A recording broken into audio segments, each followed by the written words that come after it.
Assalamualaikum warahmatullahi wabarakatuh. A'udzu billahi minasyaitonir rajim. Bismillahirrahmanirrahim. Alhamdulillahi rabbil alamin. Nahmaduhu wa nasta'inuhu wa nastaghfiruh. Wa na'udzu billahi min syururi anfusina wa min sayyiati a'malina. May yahdihillahu fala mudhillalah wa may yudlil fala hadiyalah.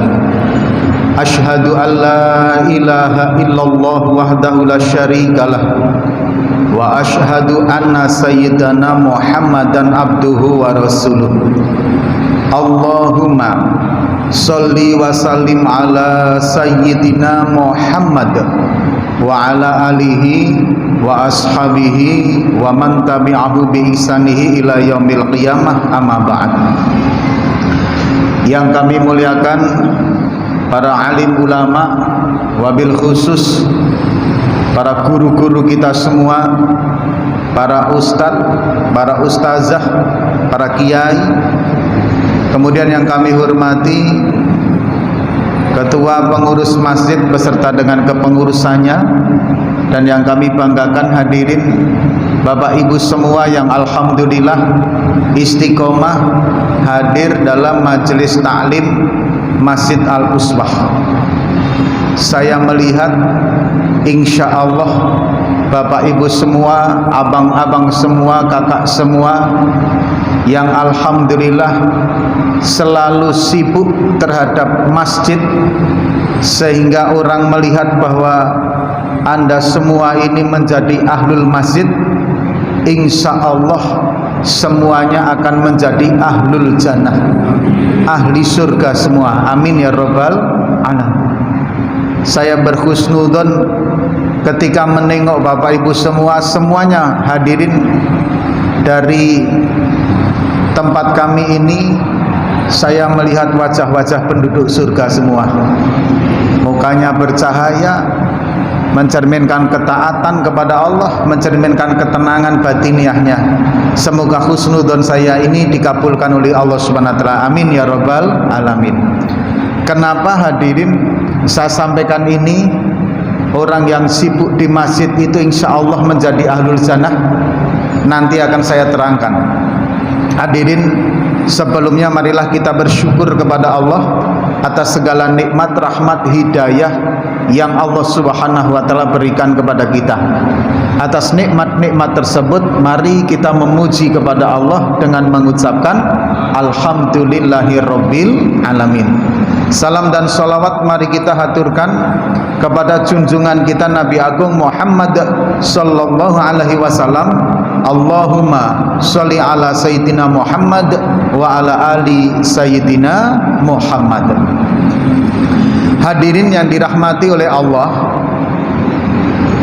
pada saat nanti, ini pernah saya sampaikan di pekan yang lalu, ketika ahlul jannah sudah dimasukkan ke surganya Allah, ahlun neraka juga sudah dimasukkan ke dalam nerakanya Allah. Semua proses sudah selesai.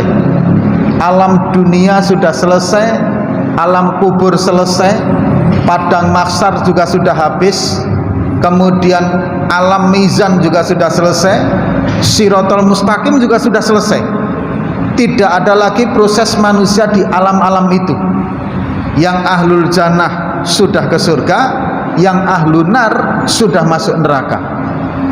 Apakah proses itu berhenti hadirin? Ternyata belum, Pak.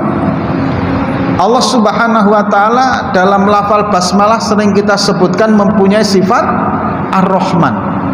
Kasih sayang Allah Subhanahu wa taala yang Allah berikan di akhirat kelak. Salah satu bentuknya itu hadirin nanti Allah Subhanahu wa taala akan menseleksi ulang kembali penduduk neraka. Remedial. Penduduk neraka itu diremedialkan gitu loh, Pak. Maksudnya bagaimana? Allah teliti kembali, Allah cari kembali. Apabila ada penduduk neraka yang di dalam hatinya ada setitik iman saja, Pak, ada secuil iman, meskipun imannya itu hadirin sebatas sebesar biji dzarrah, sebutir debu yang berterbangan, maka Allah selamatkan dari nerakanya Allah dan Allah masukkan ke dalam surganya Allah.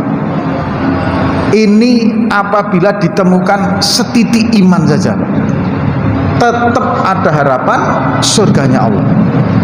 Nah hadirin yang dirahmati oleh Allah, cerita ini apa kaitannya dengan masjid, dengan orang yang meramaikan, memakmurkan, sibuk dengan masjid? Ada satu hadis dalam kitab Libabul Hadis itu hadirin, idza ra'aitum ar-rajula, ketika kalian melihat seorang laki-laki multazimul masjid, yang orang itu sibuk dengan masjid, sholatnya di masjid, kumpulnya di masjid, ketemunya di masjid, di Al-Uswah jumpa, di Zulfirdaus jumpa, Al-Hikmah jumpa, Al-Istiqomah jumpa, pokoknya jenengan saya semuanya. Ketika orang lain sampai mengatakan dia itu ahlu masjid gitu loh Pak, dia itu sibuk dengan masjid, sibuk ngurusin masjid, sibuk memperjuangkan masjid, fashhadu, maka saksikanlah oleh kalian lahu untuk orang tersebut bil imani, di dalamnya ada iman.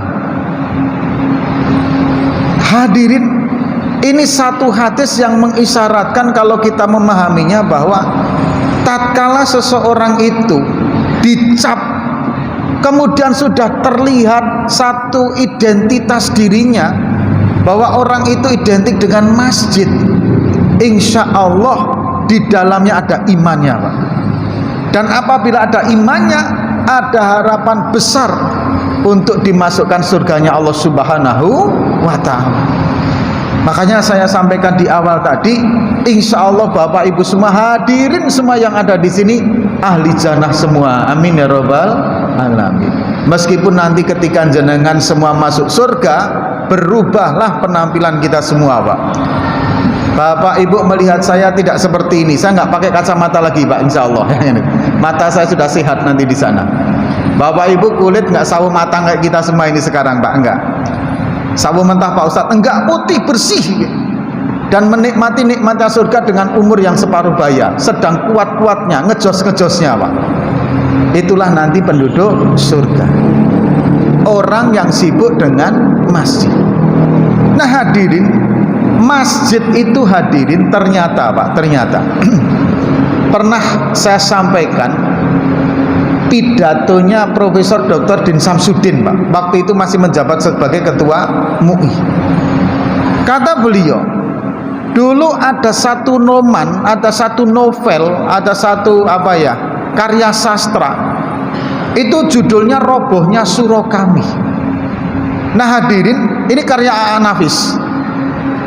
Sastra ini sebenarnya kalau kita renungkan, ada satu upaya hadirin yang dirahmati oleh Allah, bahwa orang yang gak suka sama Islam, kemudian mereka berpikir bagaimana menghancurkan Islam, itu dimulai dari robohnya masjidnya. Masjidnya gak perlu sampai roboh bangunannya, cukup jamaahnya gak ada, jamaahnya sepi, masjidnya kosong, meskipun bangunannya megah, selesai umat Islam Pak. Karena di masjid itulah tempat berkumpul, tempat silaturahmi. Bayangkan Pak, Bapak Ibu semua jumpa dengan saya, kalau tidak di masjid dengan forum silaturahmi ini Pak, satu kali pertemuan kita bisa silaturahmi sebanyak ini, insya Allah sangat sulit kalau tidak di masjid Pak. Dan ini sistemnya periodik loh Pak, setiap minggu kita jumpa loh. Jangankan yang sampai ada pengajian, hadirin, ketika di masjid kita duduk bareng, ngopi bareng, makan bareng, kemudian kita ngobrol bareng, itu sudah menimbulkan mahabbah Pak. Ada yang sakit, sudah ada kepedulian terhadap semuanya. Ini masjid. Maka penting sekali masjid itu hadirin untuk kita makmurkan. Kemudian hadirin majelis taklim Pak. Bapak Ibu duduk di majelis taklim seperti ini, malam ini bersama dengan ustadz ini, malam ini dengan ini, malam ini dengan saya, besoknya dengan siapa, subuhnya dengan siapa. Sepertinya naiknya ilmu agama itu nggak terasa. Bapak ditanya, Pak, selama Anda ngaji itu di Masjid Al-Utswa dapat apa? Nggak tahu, kayaknya kok nggak dapat apa-apa ya. Memang seperti itu, Pak. Itu justru bagaimana Allah Subhanahu wa Ta'ala memuliakan jenengan dengan ilmu tanpa disertai riak, pamer, sombong. Maka diberikanlah satu pemahaman semakin mendalam, keinginan untuk talabul ilmi karena masih merasa bodoh. Yang repot kalau sudah merasa pintar, wah itu repot sekali, Pak.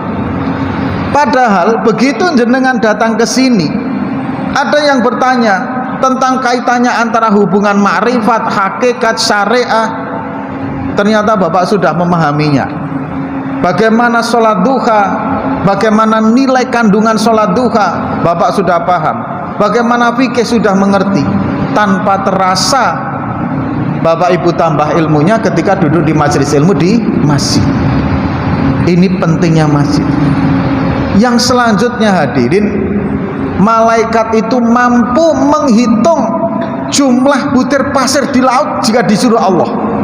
Malaikat juga mampu menghitung jumlah tetes air yang turun dari langit ke bumi. Tapi malaikat tidak mampu menghitung bagaimana besarnya pahala orang yang berjuang di jalan Allah, Pak. Hadirin, Bapak Ibu, duduk di sini ngaji, saya dapat pahala, Bapak dapat pahala. Bapak mengamalkan, Bapak dapat pahala. Bapak menyampaikan kepada anak jenengan, anak Bapak dapat pahala, Bapak dapat pahala. Anaknya nyampaikan terus sampai yaumul kiamah, itu ilmu akan menjadi ladang pahala semua kepada kita. Cukup di situ belum, Pak. Yang berkorban membelikan karpet dapat pahala, Pak. Yang berkorban membelikan semen untuk dinding ini dapat pahala. Sampai ilmu itu diamalkan kapanpun, itu yang investasi seluruh bangunan ini dapat pahala semua, Pak. Apalagi hadirin sekarang lagi bangun tempat wudhu. Setiap ada orang wudhu, sholat di sini berapapun sampai kapanpun pahala mengalir, Pak. Maka tadi disampaikan oleh panitia, ini kesempatan emas, Pak. Kesempatan emas. Bila Bapak ingin membawa harta Bapak sampai ke akhirat, Ibu ingin membawa perhiasan Ibu sampai ke akhirat, borong itu tempat wudhunya, Pak. Gak masalah, Pak. Hadirin, nanti ada lagi, Pak. Ini kalau sudah masuk dalam pembahasan perut ini hadirin, luar biasa sekali. Ada saya sampaikan sebuah akhbar, Pak. Ruwiya fil akhbar. Jadi akhbar itu ada yang menyatakan bahwa itu merupakan hadis tapi hanya sampai kepada Rasulullah sampai hanya kepada para sahabat, tidak sampai kepada Rasulullah SAW. Ada yang menyatakan definisinya seperti itu. Terlepas daripada itu hadirin, ada satu akhbar. Ini nanti keterangan lebih lanjutnya nanti, hanya berkaitan dengan ini. Inna syiddata sakaratil mauti. Sesungguhnya beratnya sakaratil maut ala qadri ladatil hayati, berdasarkan atas besarnya kelezatan hidup di dunia yang dia rasakan. Kemudian faman aktsara min hadhihi aktsara lahu min tilka. Barang siapa yang semakin banyak menikmati kelezatan dunia, akan semakin berat nazak sakaratil mautnya. Nah hadirin, ini nanti keterangannya banyak. Tapi yang jelas, kalau kita terlalu mengumbar nafsu kita untuk menikmati kelezatan dunia, ada konsekuensi dari sakaratil maut dan alam akhirat kita. Tapi kalau Bapak berani, Bapak Ibu berani meminimalisir nikmat yang ada di dunia ini, Anda punya harta, Anda mampu mengendalikan, sebagian saya bangun masjidnya, sebagian saya bangun madrasahnya, pesantrennya, sebagian harta akan saya gunakan untuk kebutuhan hidup saya. Jenengan dengan target seperti itu, insya Allah sakaratil mautnya ringan, nazaknya ringan, kemudian akhir hayatnya pun insya Allah husnul khotimah. Amin ya rabbal alamin. Ini investasi luar biasa tempat wudhu ini, Pak. Bayangkan setiap ini, misalkan satu masjid yang hadir di sini wudhu semua, menggunakan fasilitas itu semua, berapa pahala yang jenengan dapatkan, Pak? Itu saldo investasi Bapak Ibu dalam walletnya, tak tak tak tak tak tak, begitu aja, Pak. Saking tinggi dan cepatnya investasi Bapak Ibu. Maka jangan sampai tertinggal ini hadirin untuk investasi alam akhirat kita ini. Insya Allah semuanya ambil bagian Pak ya, Bu ya, insya Allah ya. Amin ya robbal alamin. Hadirin, kita lanjutkan pengajian kita. Itu baru pembukaan Bapak Ibu ya kan. Jangan kemudian ketika nada saya sudah rendah dikira sudah mau selesai pengajiannya ya kan. Masih lama Pak, masih ada setengah jam. Masih ada waktu kita untuk menyambung pembelajaran kita, kajian kita dari pekan yang kemarin. Nah hadirin yang dirahmati oleh Allah SWT, kemarin kita sudah membahas tentang anggota tubuh kita yang memang perlu dimanage dengan baik untuk membentuk karakter takwa kepada Allah. Manajemen itu yang pertama meliputi penggunaan mata, penggunaan telinga, penggunaan mulut, penggunaan hati termasuk akal, kemudian yang terakhir adalah perut. Nah pada kesempatan kali inilah kita akan membahas hal yang berkaitan dengan perut kita. Al-batnu wa ma fiha, perut dan perkara yang ada di dalamnya. Hadirin yang dirahmati oleh Allah, sering kita mendengar kata dokter. Nah ini kalau sudah kata dokter kita paham betul Pak, yakin betul kalau dokter ya kan. Dokter ngomong Pak jangan makan ini, wah takutan kita Pak. Sayangnya kita kadang seperti itu. Sering kita dengar kata pakar-pakar kesehatan, aslul sakit, asal dari penyakit dalam badan itu adalah makanan. Padahal Pak, padahal kalau Bapak pengen tahu, 1600 tahun yang lalu itu Rasulullah sudah berkata hal itu Pak. Rasulullah SAW itu sudah mengatakan itu. Beliau bersabda, hadirin yang dirahmati oleh Allah, walaqad qala Rasulullah SAW, dan sungguh ada lam taukid kot tahqiq fi'il madhi, sungguh benar-benar gitu loh Pak. Walaqad qala Rasulullah SAW, dan sungguh benar-benar Rasulullah telah berkata, aslu kulidain al-bardah, asli asal pondasi seluruh penyakit itu karena kekenyangan. Bisa dimaknai karena ketidakpandaian mengatur pengendalian nafsu makannya. Terus sudah mengingatkan itu Pak, 1600 tahun yang lalu. Kemudian hadirin, wa aslu kulli dawain al azmah, dan asal dari seluruh obat itu pengendalian nafsu makan. Itu rambu-rambu nasihat Rasulullah dari dulu. Cuman sayangnya kadang kita nggak membaca hadis ini Pak. Baru ketika dokter ngomong kita baru, iya Pak dokter, ternyata memang makanan. Kan begitu, padahal Rasul sudah mengingatkan, asal seluruh penyakit itu ketidakpiawaian kita di dalam mengendalikan kenyangnya kita, makanan kita. Dan asal seluruh obat itu adalah kepandaian, kepiawaian kita di dalam mengatur pola makan kita. Dan itu mesti insya Allah hadirin akan diokekan oleh seluruh daripada tenaga kesehatan. Dan ternyata Rasulullah sudah memberikan nasihat itu. Hadirin yang dirahmati oleh Allah, ada satu riwayat.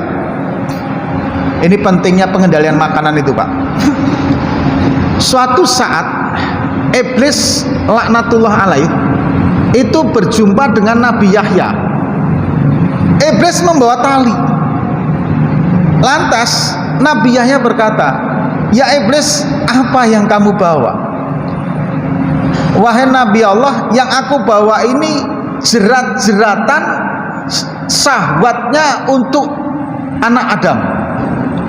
Lantas Nabi Yahya berkata, apakah jerat-jerat itu apa itu kan tidak dikatakan oleh iblis, tidak diterangkan. Cuma Nabi Yahya pandai, ingin menguak apa sih jeratnya itu sebenarnya. Lantas Nabi Yahya tanya dulu, apakah kamu juga akan memasang jerat itu untuk saya? Kata Nabi Yahya. Kata iblis, oh ya jelas enggak ya Nabi Allah, Anda tidak akan kami jerat dengan tali ini. Cuman ingat enggak, apa ya iblis? Dulu suatu malam Anda makan kekenyangan. Karena Anda kekenyangan, Anda ngantuk, akhirnya Anda tidak bangun malam untuk sholat. Langsung Nabi Yahya mengatakan, demi Allah mulai saat ini saya tidak akan makan sampai kekenyangan. Begitu sadar seperti iblis langsung ngomong, aduh kenapa pula aku katakan bahwa salah satu jerat saya itu adalah kekenyangan dalam perut manusia. mulai saat ini aku tidak akan membuka lagi apa yang menjadi rahasia kami. Pergi iblisnya Pak. Tapi udah ngomong dulu gitu loh. Terjebak oleh pertanyaan Nabi Yahya alaihissalam. Nah hadirin, ini pentingnya pengendalian makanan. Hadirin yang dirahmati oleh Allah Subhanahu wa taala. Kita semua sudah tahu bahwa organ vital, salah satu dari sekian organ vital itu adalah bagian organ-organ yang berkaitan dengan pencernaan kita Pak. Mulai dari mulut sampai ke perut dan seluruhnya Pak, sampai tempat pembuangan, masuk proses dalam sampai pembuangan, itu organ pencernaan kita semua. Dan kita tahu bersama bahwa dari organ pencernaan itu hadirin, maka akan muncul saripati makanan yang akan ditransfer ke seluruh badan. Dari itulah maka kemudian bisa beraktivitas, bisa berpikir, bisa ngomong, bisa berjalan. Itu asbabnya bahan bakar makanan yang dicerna oleh perut kemudian menjadi saripati makanan yang ditransfer ke seluruh badan. Artinya hadirin, pergerakan tubuh manusia hadirin itu bersumber daripada bahan bakar yang masuk, yaitu makanan. Bahan bakar yang masuk akan mempengaruhi daripada perilaku itu. Motor hadirin, antara Pertamax dengan premium beda Pak. Hasil pembakarannya juga beda.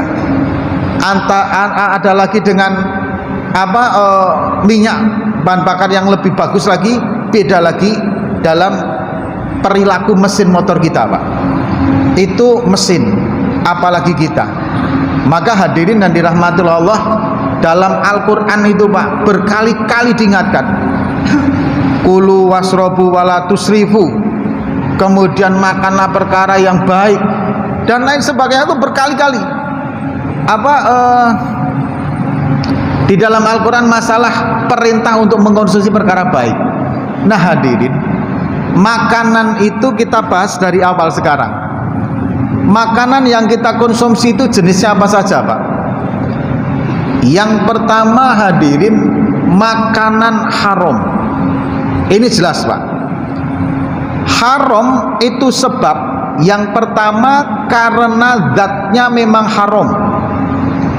Yang kedua, prosesnya yang haram. Yang ketiga, cara memperolehnya yang haram, sehingga membuat makanan itu haram. Insya Allah kita bahas. Yang pertama zatnya. Makanan-makanan haram kita sudah mengenal Pak. Babi, anjing, khusus anjing hadirin, khusus anjing ini Pak. Kalau ada orang yang mengatakan di dalam Al-Quran tidak disebutkan anjing secara letterlek, saya katakan ya, yes, karena yang disebutkan letterlek itu babi, khinzir. Hadirin, dari mana datangnya hukum anjing itu najis Pak? Dari hadis Rasulullah Shallallahu Alaihi Wasallam. Ingat, sumber hukum Islam itu satu Al-Quran, dua Al-Hadis. Suatu hari Rasulullah melihat ada anjing sedang menjilatin tempat wadah. Kemudian Rasulullah SAW memerintahkan para sahabatnya untuk mencuci tempat itu 7 kali, salah satunya memakai debu. Maka mazhab Syafi'iyah menyimpulkan dengan perintah Rasul seperti itu, dikiaskan pencucian yang seperti itu terhadap najis mughaladhah yaitu babi, maka hukum anjing menjadi hukumnya najis mughaladhah. Ini prosesnya seperti itu. Karena saya melihat di media sosial ini mulai dipelintir-pelintir lagi Pak, hukum syariah Islam ini, sehingga ketika ini kan tidak ada di dalam Al-Quran dan sudah nggak ngerti bagaimana proses terjadinya sebuah hukum dan sumber-sumber hukum, keluar-keluar pula di media sosial. Dan ternyata umat Islam masih banyak yang nggak paham, sehingga ikut-ikutan Pak. Hadirin yang dirahmati oleh Allah, bahkan ada kebanggaan ketika itu pelanggaran agama, kemudian dia berani melanggar, itu dibanggakan. Ini bahaya sekali Pak. Bangga dengan dosa yang dikerjakan, itu bahaya. Hadirin yang dirahmati oleh Allah, dan itu akan disuarakan terus oleh orang yang tidak suka sama Islam. Contoh begini Pak, contoh beberapa tahun yang lalu itu terjadi kabar heboh tatkala ada seorang mubalik kondang dai terkenal poligami, kan itu Pak. Akhirnya dibully di semua dunia, baik dunia nyata maupun dunia maya. Hadirin, ternyata pembulian itu tidak hanya untuk menjatuhkan pribadi mubalik tadi. Kalau menjatuhkan pribadi mubalik tadi hanya menjatuhkan satu orang saja. Yang disasar adalah bagaimana agar umat Islam itu membenci sesuatu yang sudah dihalalkan Al-Quran dan membenci sesuatu yang dan mengharamkan apa yang dihalalkan Al-Quran dan menghalalkan apa yang diharamkan Al-Quran. Targetnya agar umat Islam itu justru membenci hukum syariat Islam sendiri. Itu targetnya. Poligami itu di dalam Al-Quran diperbolehkan. Sebagai umat yang beriman kepada Al-Quran sebagai kitab sucinya harus menerima hukum ini, Pak. Ibu-ibu wajib menerima hukum poligami, tidak boleh menentang. Bapak-bapak wajib menerima poligami ini, hukum poligami ini, tidak boleh ditentang hukumnya. Cuman kewajiban melakukan poligami itu bukan sebuah kewajiban baku. Makanya kalau jenengan kok kemudian tidak mau poligami, mohon maaf, jawabannya jangan menolak poligaminya, tapi cukup katakan hukum poligami saya terima Pak Ustadz, karena memang di dalam Al-Quran ada. Saya tidak akan menentang apa yang ada di dalam Al-Quran, saya terima, tapi saya belum siap untuk melakukan poligami. Nah gitu loh Pak. Ibu-ibu juga begitu. Poligaminya hukumnya saya terima Pak Ustadz, tapi saya belum siap untuk dipoligami. Nah itu baru benar. Jangan menentang hukumnya, tapi bukan menentang, tapi belum ada kesiapan untuk mengerjakan. Karena poligami hukumnya tidak wajib, ya kan itu. Kalau poligami hukumnya wajib Pak, Masya Allah, itu bapak-bapak yang di sini berbahagia semua, ya kan itu kan. Nah, hadirin yang dirahmati oleh Allah, ini berkaitan dengan masalah itu. Yang kedua, ini tadi yang haram secara zatnya memang haram, bangkai.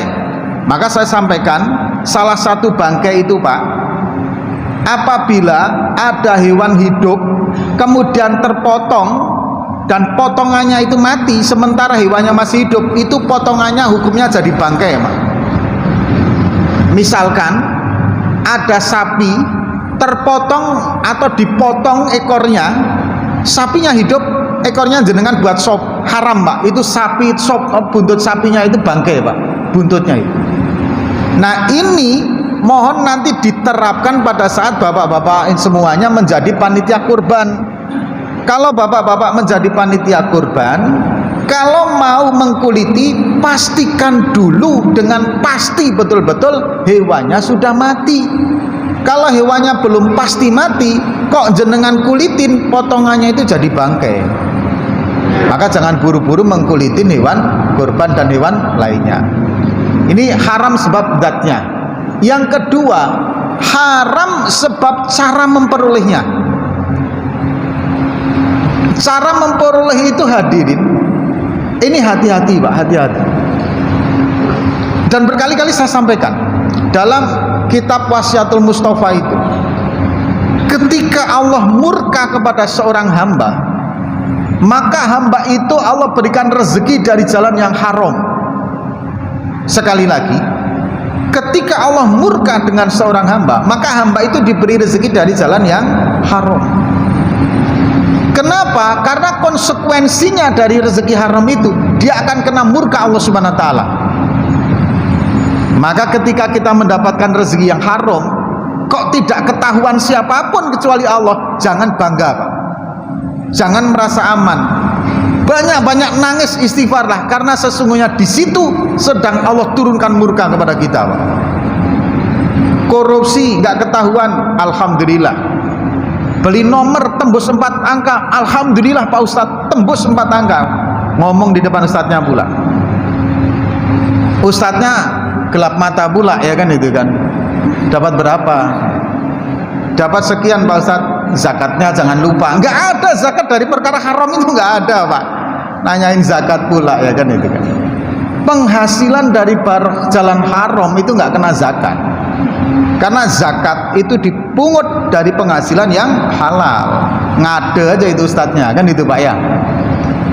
Kemudian hadirin, wa idzas tadat ghadaballahu ta'ala, dan ketika Allah sangat murka pada seorang hamba, maka hamba itu disibukkan dengan urusan dunia sibukkan dengan kemaksiatan, jalan rezekinya juga jalan yang haram, sehat terus tanpa ada satupun problem hidup, Pak. Kalau posisi Bapak kok di situ, nangis, Pak. Segera bertobat. Khawatir pada saat posisi di situ yang dimakan haram, dapatnya haram, kemaksiatan dikerjakan, habis semuanya, tiba-tiba Israel mampir. Naudzubillah min dzalik. Assalamualaikum bos, siapa kamu? Israel. Ngapain? Diutus Allah untuk ngambil nyawa sampean. Selesai sampean, Pak. Saya kan belum WA, nggak ada WA-nya, ya kan itu kan. Itu hadirin makanan dari segi memperolehnya. Yang ketiga dari segi prosesnya, Pak. Prosesnya itu kadang apakah itu campurannya ataukah cara prosesnya. Yang sering saya sampaikan, saya pernah menjumpai ada satu kedai makanan, dia menjual ikan bakar. Sebelum dibakar direndam di arak dulu, Pak. Jadi najis, haram. Umat Islam ini mulia, Pak, makanya dimakan pun halal yang mulia, jangan yang haram. Ini jenis makanan yang pertama, yang haram. Yang kedua, subhat. Dikatakan haram enggak, dikatakan halal juga enggak, remeng-remeng gitu loh, Pak. Nah ini kalau yang remeng-remeng ini membahayakan juga. Nanti pengaruhnya antara haram dan yang subhat itu hampir sama-sama saja, Pak. Kalau yang haram jelas, yang subhat itu kadang pengaruhnya juga sedikit menyentuh kepada yang haram juga, Pak. Jadi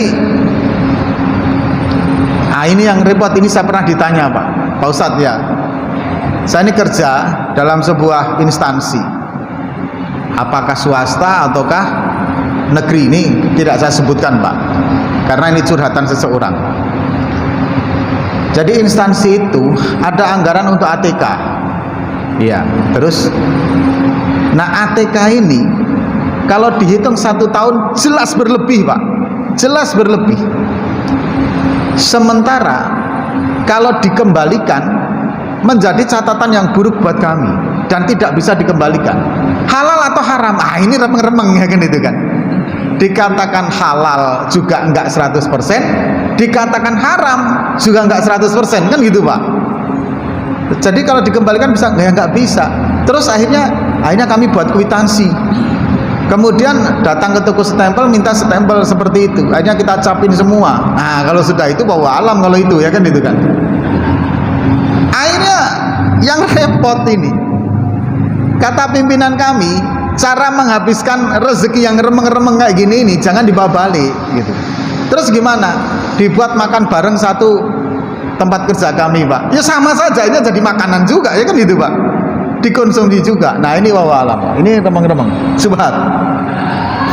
Kemudian hadirin yang dirahmati oleh Allah Subhanahu wa taala, yang ketiga, makanannya halal, zatnya halal, cara memperolehnya halal, prosesnya juga halal, tapi berlebihan di dalam mengkonsumsinya. Nah ini juga membahayakan. 3 jenis ini yang bahaya, Pak. Makanan yang haram, makanan yang subhat, makanan yang halal tapi berlebihan di dalam mengkonsumsinya. Ini yang akan berpengaruh nanti kepada aktivitas badan kita. Kalau nanti pengaruhnya kita bahas. Nah yang keempat hadirin, makanan yang halal dan sesuai porsi kebutuhan. Ini yang sehat. Sehat di badan, sehat di pikiran, sehat di mana saja. Halal, terukur, bijak di dalam mengkonsumsi. Nah hadirin yang dirahmati oleh Allah Subhanahu wa taala, dari 3 perkara tadi yang haram, subhat, dan halal tapi berlebihan, kemudian ditambah 1 yang halal, itu nanti akan mempengaruhi betul bagaimana aktivitas kita. Sayangnya kadang hati itu, Pak, kalau sudah koma itu mbok dicubit, ditabok nggak terasa, Pak. Kan manusia itu kalau udah koma dicubit, ditabok kan nggak terasa, karena sudah saking parahnya sakit yang diderita. Tapi kalau masih sakit sedikit-sedikit, pening sedikit terasa, Pak. Gatal sedikit aja terasa. Badan jenengan sehat, maka apabila ada sesuatu yang buruk menimpa kita, badan akan bereaksi. Itu kalau masih sehat. Begitu juga hati dengan keimanan kita, Pak. Kalau masih sehat, itu begitu mengkonsumsi makanan haram sedikit saja terasa, Pak. Mau tahajud malas, mau ini malas, mau kok rasanya beda ya.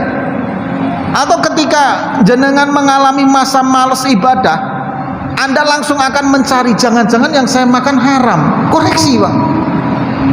Kok posisinya masih seperti itu? Berarti iman dan hati Anda sehat walafiat. Ada langsung reaksi spontanitas ketika sesuatu yang nggak baik itu masuk dalam diri kita. Tapi kalau sudah mengkonsumsi haram berkali-kali, kemudian ngomong, saya nggak terasa, sama aja kok. Duit yang halal juga gambarnya itu, yang haram juga begitu. Begitu kami konsumsi sama aja kok, nggak ada pengaruhnya sama sekali. Saya juga masih sholat. Nah, kalau sudah seperti itu berarti perlu dipertanyakan. Mungkin iman dan hati jenengan sudah koma, Pak. Asli, Pak, itu terasa. Para hafiz, para ahli Quran yang ngapalin Al-Quran itu, Pak, Bapak ajak jalan-jalan, keliling-keliling tempat-tempat yang pokoknya yang penuh kemaksiatan, sodori kemudian makanan yang haram, yang subhat sajalah. Ajak, setelah itu ajak balik lagi, tanya 3 hari kemudian atau 1 minggu kemudian dampak efek dari itu terhadap hafalannya. Mesti dia akan ngomong, Pak, besok lagi jangan saya diajak ke tempat itu, Pak, jangan disodori makan itu, pengaruh sekali terhadap hafalan kami, Pak. Mesti begitu. Tapi kalau kita, Masya Allah, sama sekali tidak terasa, Pak. Mau di situ, mau di sana, mau makan, sama aja lah, Pak Ustadz, Pak Ustadz. Kalau sudah itu, naudzubillahi min dzalik. Emas itu ada yang 24 karat, ada yang 23 karat, tapi ada juga yang sekarat. Nah, kalau sudah iman yang sekarat ini yang naudzubillahi min dzalik. Nah, hadirin, secara spesifikasinya makanan haram dan subhat itu pengaruhnya apa saja? Imam Ghazali sudah menulis minimal ada 10 dampak negatif dari makanan yang haram, makanan yang subhat, atau makanan halal tapi berlebihan di dalam mengkonsumsinya. Apa saja dampak itu terhadap perilaku kita? Nasihat Imam Ghazali ini insya Allah akan kita bahas pada pertemuan pekan yang akan datang. Semoga Allah memperpanjangkan usia kita, masih memberikan kesehatan kepada kita semua, dan mempertemukan kita semua. Apa yang kita bahas semoga menjadi sebuah ilmu yang bermanfaat dunia akhirat. Amin, amin ya rabbal alamin. Insya Allah kita niat amal dan sampaikan. Kita tutup dengan doa kifaratul majlis. Subhanakallahumma wa bihamdika asyhadu alla ilaha illa anta astaghfiruka wa atubu ilaik. Wassalamualaikum warahmatullahi wabarakatuh.